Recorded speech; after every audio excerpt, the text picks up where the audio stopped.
इलाहाबाद परिस्थिति किसने लिखी थी? तो हरिसेन ने लिखे थे इलाहाबाद परिस्थिति। जय हिंद दोस्तों, आज मैं जो 60 क्वेश्चन जीके का लेकर के आया हूँ, आने वाला सही प्रकार के कॉम्पिटिटिव एग्जाम के लिए इंपॉर्टेंट है, तो बने रहेगा वीडियो में। चलिए वीडियो स्टार्ट करते हैं। गुप्त काल को किस नाम से जाना जाता है? तो स्वर्ण युग के नाम से जाना जाता है गुप्त काल को। ये ऑप्शन हमारा बिल्कुल सही जवाब हो जाएगा। नेक्स्ट प्रश्न हो जाएगा, आर्यभट्ट किस काल के वैज्ञानिक थे? तो गुप्त काल के वैज्ञानिक थे आर्यभट्ट। तो ऑप्शन नंबर बी हमारा बिल्कुल सही जवाब है। नेक्स्ट सवाल हो जाएगा हमारा, दशमलव प्रणाली की खोज किसने की थी? तो आर्यभट्ट ने दशमलव प्रणाली की खोज की थी। ऑप्शन ए हमारा बिल्कुल सही जवाब है। अगला सवाल हो जाएगा हमारा, हर्षवर्धन की राजधानी कहाँ थी? तो कन्नौज थी हर्षवर्धन की राजधानी। ऑप्शन नंबर ए हमारा बिल्कुल सही जवाब है, कन्नौज। तो चलिए नेक्स्ट प्रश्न हो जाएगा, हर्षवर्धन का दरबारी कवि कौन था? तो हर्षवर्धन का दरबारी कवि बाणभट्ट था। बी ऑप्शन हमारा बिल्कुल सही जवाब है, बाणभट्ट। अगर हमारा वीडियो आपको अच्छा लगे तो वीडियो को लाइक और चैनल को सब्सक्राइब कीजिएगा। चलिए अगला प्रश्न हो जाएगा, हर्ष चरित्र के लेखक कौन है? तो बाणभट्ट हर्ष चरित्र के लेखक है। ये ऑप्शन हमारा बिल्कुल सही जवाब है। नेक्स्ट सवाल हो जाएगा हमारा, हर्ष का चीन से संबंध किस यात्री ने स्थापित किया था? तो हेंगसांग ने हर्ष का चीन के साथ संबंध यात्री स्थापित किया था। तो ऑप्शन नंबर बी हमारा बिल्कुल सही जवाब है। हेंगसांग किस धर्म का अनुयायी था? तो बौद्ध धर्म का अनुयायी था हेंगसांग। ऑप्शन नंबर बी हमारा बिल्कुल सही जवाब हो जाएगा। तो चलिए अगला सवाल हो जाएगा हमारा, नालंदा विश्वविद्यालय की स्थापना किसने की थी? तो नालंदा विश्वविद्यालय की स्थापना कुमारगुप्त ने की थी। ऑप्शन नंबर ए हमारा बिल्कुल सही जवाब हो जाएगा, कुमारगुप्त ने। चलिए नेक्स्ट सवाल हो जाएगा हमारा, नालंदा विश्वविद्यालय कहाँ स्थित है? तो आइए इनमें हम लोग देखते हैं। बिहार में स्थित है नालंदा विश्वविद्यालय। तो ऑप्शन नंबर बी हमारा बिल्कुल सही जवाब हो जाएगा। नेक्स्ट सवाल हो जाएगा, भारत आने वाला पहला चीन यात्री कौन था? तो फा हांग भारत आने वाला पहला चीन यात्री था। ये जितने भी सवाल है सारे के सारे इंपॉर्टेंट है, जो कि बार बार एग्जाम में पूछे जाते हैं। तो चलिए अगला प्रश्न हो जाएगा, फा हांग किस काल में भारत आया था?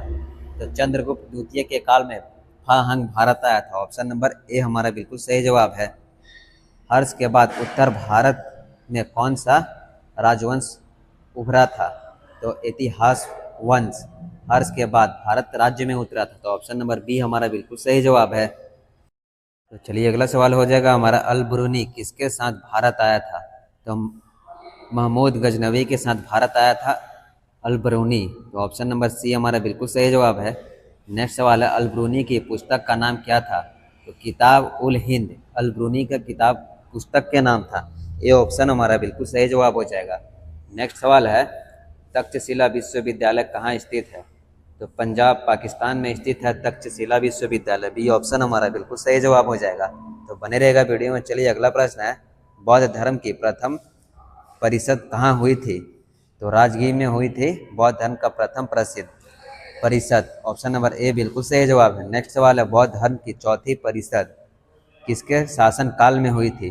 तो कनिष्क के शासन काल में हुई थी। बी ऑप्शन हमारा बिल्कुल सही जवाब हो जाएगा, कनिष्क के शासन काल में। तो चलिए नेक्स्ट प्रश्न हो जाएगा, कनिष्क किस वंश से संबंधित था? तो कनिष्क कुषाण वंश से संबंधित था। ए ऑप्शन हमारा बिल्कुल सही जवाब है। नेक्स्ट सवाल हो जाए, कनिष्क की राजधानी कहाँ थी? पुरुषपुर कनिष्क की राजधानी थी। तो ए ऑप्शन हमारा बिल्कुल सही जवाब हो जाएगा। तो चलिए नेक्स्ट सवाल है, कनिष्क के समय बौद्ध धर्म का कौन सा संप्रदाय प्रमुख था? महायान कनिष्क के समय बौद्ध धर्म का संप्रदाय था। तो ऑप्शन नंबर बी बिल्कुल सही जवाब है। तो अगला सवाल हो जाएगा, कुषाण वंश का सबसे प्रसिद्ध राजा कौन था? तो कनिष्क कुषाण वंश का सबसे प्रसिद्ध राजा था। ऑप्शन नंबर सी हमारा बिल्कुल सही जवाब है। तो अगला प्रश्न है, गंधार कला शैली किस धर्म से संबंधित था? तो गंधार कला शैली बौद्ध धर्म से संबंधित था। तो ऑप्शन नंबर ए हमारा बिल्कुल सही जवाब हो जाएगा। तो दोस्तों बने रहेगा वीडियो में। चलिए अगला प्रश्न हो जाएगा हमारा, गंधार कला शैली पर किस देश की कला का प्रभाव था? तो यूनान ग्रीस देश का कला का प्रभाव गंधार कला शैली पर था। तो ऑप्शन नंबर सी हमारा बिल्कुल सही जवाब है। नेक्स्ट सवाल हो जाएगा हमारा, अमरावती कला शैली का विकास कहाँ हुआ था? तो आंध्र प्रदेश में अमरावती कला शैली का विकास हुआ था। सी ऑप्शन बिल्कुल सही जवाब है। नेक्स्ट प्रश्न है, अजंता की गुफा किस धर्म से संबंधित है?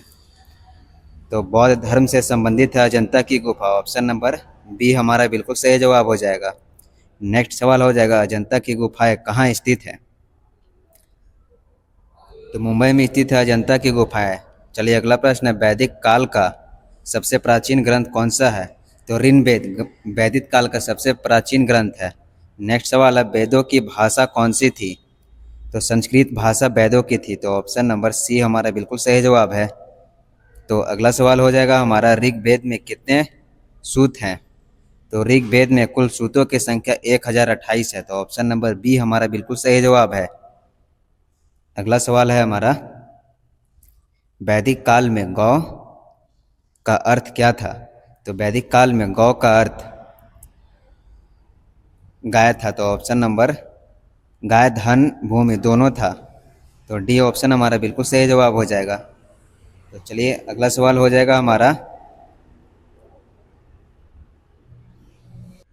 तो अगला सवाल हो जाएगा हमारा, सभ्यता और समिति शब्द किस ग्रंथ से मिलती है? तो सभ्यता और समिति शब्द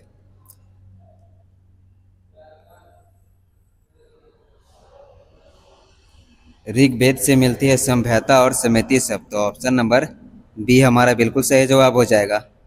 चलिए नेक्स्ट सवाल हो जाएगा हमारा, आर्य लोग प्रारंभ में कहाँ बसते थे? तो आइए इनमें हम लोग देखेंगे, आर्य लोग प्रारंभ में पंजाब में बसते थे। तो ए ऑप्शन हमारा बिल्कुल सही जवाब है। नेक्स्ट सवाल हो जाएगा हमारा, उपनिषदों का प्रमुख विषय क्या था? तो ज्ञान उपनिषदों का प्रमुख विषय था। तो ऑप्शन नंबर बी हमारा बिल्कुल सही जवाब है। नेक्स्ट सवाल हो जाएगा हमारा, महाजन पदों की संख्या कितनी है? तो 16 है महाजन पदों की संख्या। बी ऑप्शन बिल्कुल सही जवाब है। बौद्ध धर्म के संस्थापक कौन थे? तो बौद्ध धर्म के संस्थापक थे। तो ऑप्शन नंबर बी बिल्कुल सही जवाब है। नेक्स्ट सवाल हो जाएगा हमारा, बौद्ध का जन्म कहाँ हुआ था?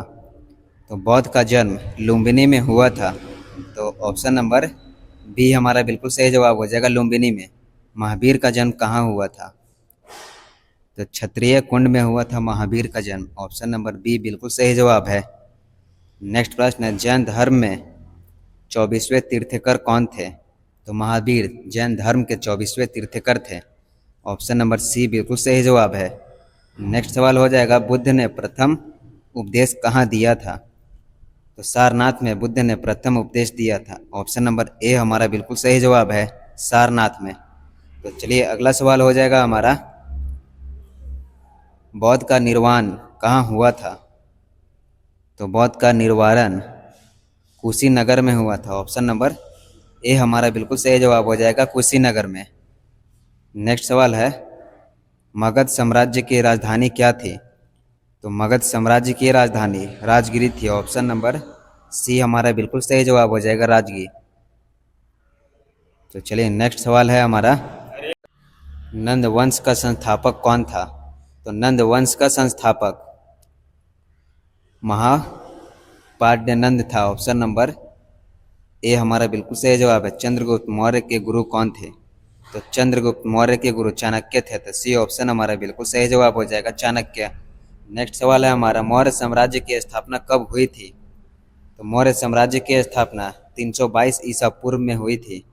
तो ए ऑप्शन हमारा बिल्कुल सही जवाब हो जाएगा। नेक्स्ट सवाल है, अशोक की युद्ध के बाद बौद्ध धर्म के परिवर्तित हुआ था? कलिंग युद्ध में हुआ था। तो ऑप्शन नंबर ए हमारा बिल्कुल सही जवाब हो जाएगा। तो चलिए अगला सवाल हो जाएगा हमारा, कलिंग युद्ध किस वर्ष हुआ था? तो कलिंग युद्ध 261 ईसा पूर्व में हुआ था। ऑप्शन नंबर ए हमारा बिल्कुल सही जवाब है। अगला सवाल है, अशोक के अभिलेख किस लिपि में लिखी गई है? तो ब्राह्मी लिपि में लिखी गई है अशोक का अभिलेख। ऑप्शन नंबर सी हमारा बिल्कुल सही जवाब है। अशोक का प्रतीक कौन सा है?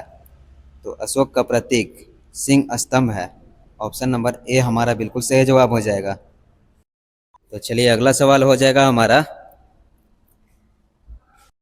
अशोक का धर्म नीति किससे संबंधित थी?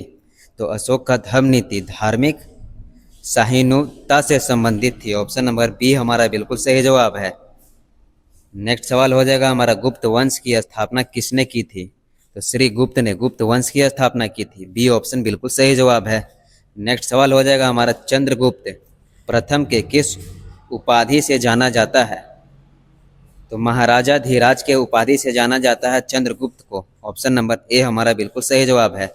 अगला सवाल हो जाएगा हमारा, समुद्रगुप्त किसके लिए प्रसिद्ध थे? तो विजय अभियानों के लिए प्रसिद्ध थे चंद्रगुप्त। तो ऑप्शन नंबर बी बिल्कुल सही जवाब है।